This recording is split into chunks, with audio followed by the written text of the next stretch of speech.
Welcome back to this explainer.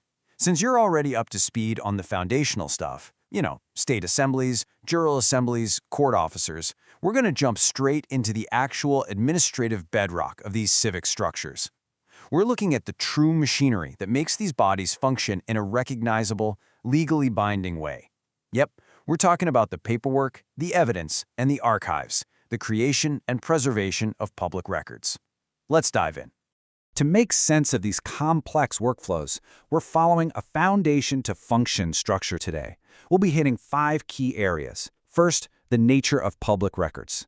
Second, assembly and court records. Third, evidence preservation and custody. Fourth, public notice and transparency. And finally, the foundation of justice. Kicking things off with Section 1, the nature of public records. Before we get into the weeds, we need to establish exactly what a public record actually is according to the source texts, because as you'll see, it's way more than just a piece of paper sitting in a filing cabinet. So, what is it? The documents specify that a valid public record actually establishes evidence of your political status. It's defined as all the paperwork associated with actual land, actual soil, and actual people. The whole purpose of generating these records is to officially affirm your identity and the specific capacity in which you're choosing to act. And why does this matter? Well, according to the texts, you absolutely need this public record to successfully rebut the legal presumptions that would otherwise just automatically attach to you in the current system. Ultimately, it boils down to securing the concrete documentary proof of exactly who you are and what rights you hold. Now, take a look at the stark distinction the source material makes here between a lawful person and a legal person. This is a big one. The texts describe a system where living men and women endowed with natural, unalienable rights are considered lawful persons. They're fully protected by constitutional limitations. But they argue that through modern registration processes, think things like the issuance of a birth certificate, people are administratively bumped down or denigrated to a legal person. And this legal person is classified as a British territorial U.S. citizen. They're considered a ward of the state, subject to literally millions of legislative codes and statutes, and they possess only basic human rights rather than full, robust constitutional guarantees. Which naturally brings us to the big question. Why go through all the effort to officially declare our political status? Well, the source texts argue that, as adults, individuals have to formally correct these historical administrative misidentifications. By explicitly getting their status on the record, people are basically claiming their standing to function as Americans. This secures their natural rights and protects their property assets from just being scooped up and managed as part of a public trust. In this framework, the actual intention behind your document is what takes precedence. Moving right along to Section 2, assembly and court records. Now let's see how this vital paperwork is actually generated, organized, and managed by the different assembly officers.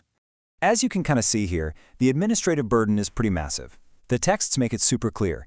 Being a state recording secretary is definitely an honor, but man, it is a highly demanding public office. We're not talking about being the secretary of your local book club here. It involves a mountain of paperwork. You're stamping, copying, filing, uploading, and acting as an international notarial witness for status correction documents. It takes someone who's insanely organized, extremely patient, and just absolutely dedicated to public service. Now, the really crucial thing to grasp is the strict division of labor. There's a clear line between the people processing the documents and the people actually archiving them. The recording secretary, they're public-facing. They educate, schedule, witness, record, and publish the documents. But once those documents are totally finalized, they get handed off to the record keeper, also known as the archivist. This person is specifically elected to log, organize, and securely store every single digital, audio, and paper record returned by the assembly.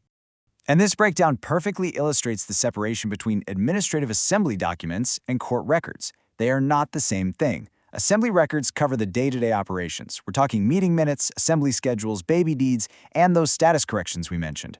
Court records, on the flip side, are the foundational texts and case law you absolutely need to operate common law courts of general jurisdiction.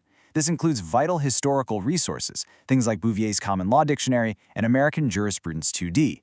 These texts provide the documentary foundation that empowers juries to exercise fundamental rights like jury nullification against unjust laws. All right, Section 3, evidence preservation and custody. So, we've generated the documents. Next, we need to look at the incredibly rigorous standards required for preserving this evidence. Because, let's face it, without proper preservation, the record essentially ceases to exist. Within this system, making a permanent record is a very physical, hands-on act. A physical stamp and the unique seal of an international notarial witness literally ground the paperwork in absolute reality. The sources really stress this point, safeguarding these physical seals and making absolutely sure that every single page is properly autographed, notarized, and stamped is paramount. It's literally the glue holding the entire assembly process together. And to maintain that integrity, you need a strict chain of custody. It's a step-by-step process that ensures every crucial document is verified and protected. Once a document is witnessed and stamped, a complete copy goes right back to the individual. But here's the kicker, a dual-copy archiving system immediately kicks in. One copy is kept locally by the county record keeper, and a duplicate copy gets secured by the state record keeper. Yep, 2 copies of everything across the board, just to be safe. You can bet the physical security of these archives is not taken lightly. The texts practically scream the need for highly secure, fireproof storage. Now, if you're a newly forming county, sure, a single lockable, fireproof file cabinet in a secured home might do the trick for a bit. But as the assembly grows, the requirements scale way up.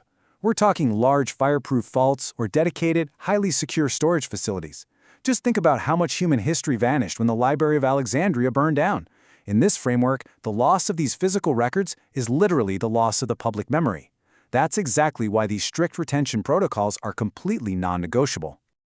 On to Section 4, Public Notice and Transparency. Let's explore exactly how these private, super carefully preserved declarations make the jump into becoming publicly recognized, transparent facts. Because here's the thing, just having a document tucked away isn't enough. A public record has to be backed up by sustained public notice if it's going to have the actual teeth, the power to overcome those presumptions of private registration we talked about earlier. The public actually needs to be informed. The record has to be accessible. That's how it becomes an indisputable fact out there in the public domain. And an interesting detail the sources point out is that there's no quote-unquote special magic regarding exactly where a record is published. As long as the criteria for transparency are met, you're good.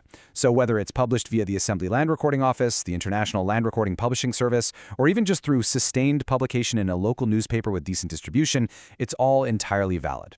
The real secret sauce here is that the publication has to be sustained and it has to be verifiable. To really drive home the power of sustained public notice, the texts highlight a pretty fascinating historical example.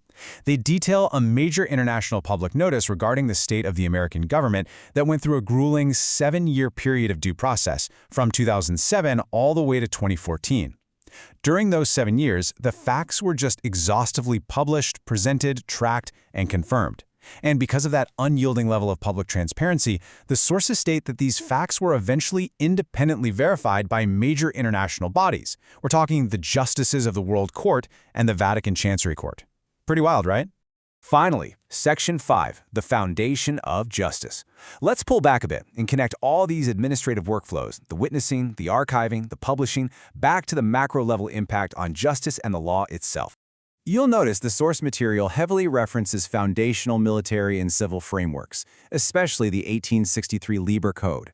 It does this to remind us of the ultimate purpose of all this administration. It argues that even in the most extreme conditions, like martial law, true authority has to always be restrained by strict adherence to established, documented principles of justice. Because justice, it isn't just some abstract idea floating in the clouds. It relies on concrete rules that are written down, deeply understood, and rigorously preserved. And that brings us to the ultimate takeaway from today's explainer. Without transparent, publicly noticed, and rigorously maintained paperwork, the vital structures of due process literally cannot exist. We've traced how a single status correction document flows from a notary's desk into a heavy-duty fireproof archive and out into the public square. Public records preserve institutional memory, support accountability, and provide the documentary foundation for self-governance and public justice. So, thinking about everything we've covered today, are your records in order, or are you leaving your own standing entirely up to presumption?